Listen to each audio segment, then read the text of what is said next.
هذا القرآن يوحدنا لطريق الخير يوجهنا الله تعالى أنزله ورسول الله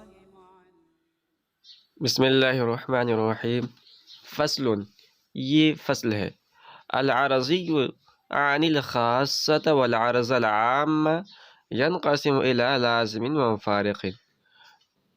کل عرضی یعنی خاصہ اور عرض عام یہ منقسم ہوتے ہیں لازم اور مفارق کی طرف۔ فاللازم ما يمتنع انفكاكه عن الشيء إما بالنظر إلى الماهية كالزوجية للأربعة والفردية للثلاثة۔ لازم وہ کلی ہے جس کا شے سے جدا ہونا ممتنع ہو، یا تو ماہیت کی طرف نظر کرتے ہوئے جیسے کہ زوجیت 4 کے لیے اور فردیت 3 کے لیے۔ فإن انفكاك الزوجية عن الأربعة والفردیة عن الثلاثة مستحیل، اس لیے کہ زوجیت کا 4 سے جدا ہونا اور فردیت کا 3 سے جدا ہونا یہ محال ہے۔ وإما بالنظر إلى الوجود، یا وجود کی طرف نسبت کرتے ہوئے كالسواد للحبشی، جیسے کہ حبشی کے لیے کالا ہونا۔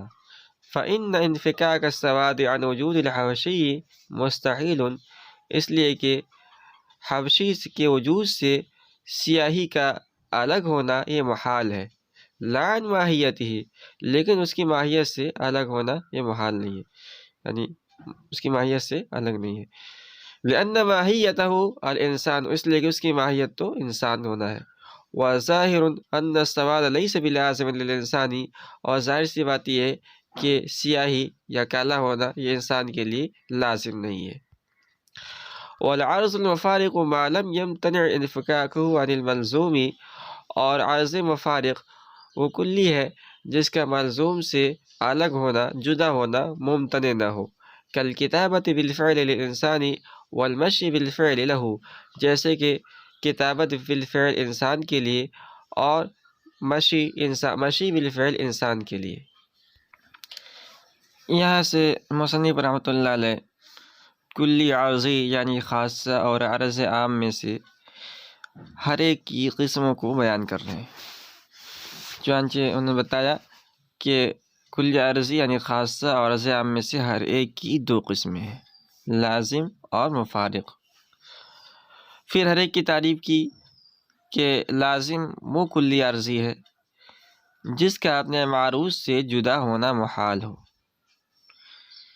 مثال سمجھتے ہیں، جیسے حرارت آگ کے لیے، تو آگ کے اندر اللہ رب العزت نے خاصیت رکھی ہے کہ اس سے حرارت یعنی گرمی محسوس ہوتی ہے، گرمی کا وجود ہوتا ہے، حرارت کا وجود ہوتا ہے، اور یہ حرارت آگ سے کبھی جدا نہیں ہوتی، لہذا حرارت آگ کے لیے لازم ہے۔ پھر لازم کی 2 قسمیں، ایک ہے لازم الماہیت اور دوسرا ہے لازم الوجود۔ لازم الماہیت وہ لازم ہے جس کا معروض سے باعتبار ماہیت کی جدا ہونا محال ہو۔ مثال سمجھتے ہیں، جیسے جفت، جس کو مصنف نے زوجیت، عربی زبان میں زوجیت کہا ہے، زوجیت یعنی جفت۔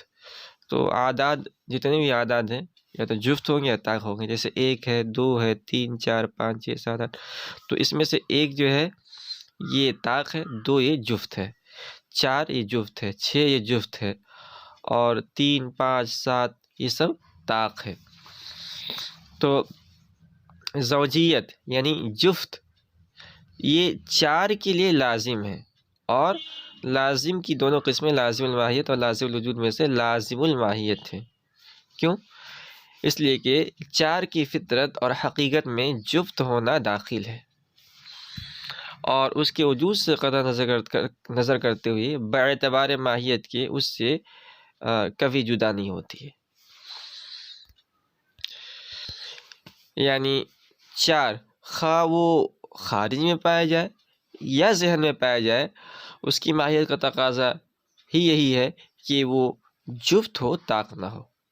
اسی طرح فردیت یعنی طاق یہ تین کے لیے لازم ہے، اور لازم کے دونوں قسموں سے لازم الماہیت ہے، کیونکہ تین کی طبیعت اور ماہیت میں طاق ہونا داخل ہے، اور اس کے وجود سے قطع نظر کرتے ہوئے باعتبار ماہیت کے اس سے کبھی جدا نہیں ہوتا۔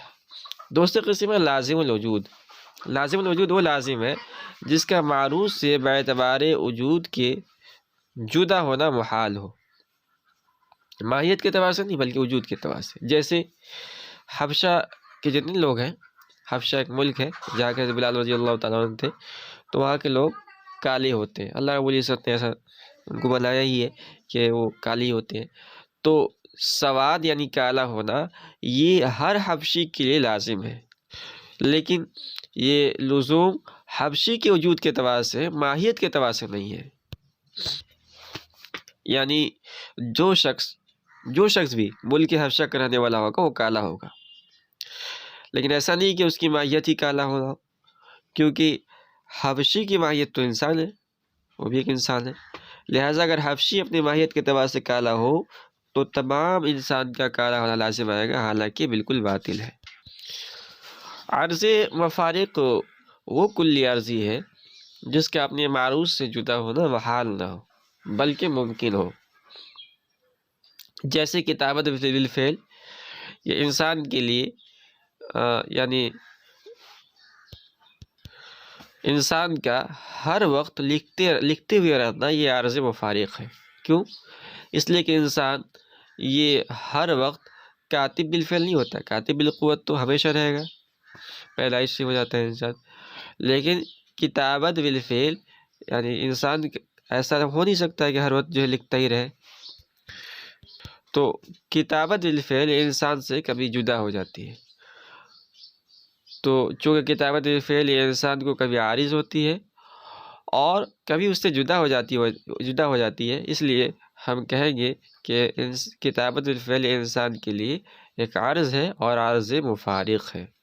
اسی طرح مشی بالفعل انسان کے لیے عارض مفارق ہے، یعنی انسان ہر وقت چلتا رہے یہ تو ممکن نہیں ہے، کبھی چلے گا کبھی نہیں چلے گا۔ تو مشی بالفعل یہ انسان کو کبھی عارض ہوتا ہے اور کبھی اس سے جدا رہتا ہے، اس لیے کہا جائے گا کہ مشی بالفعل انسان کے لیے عارض مفارق ہے۔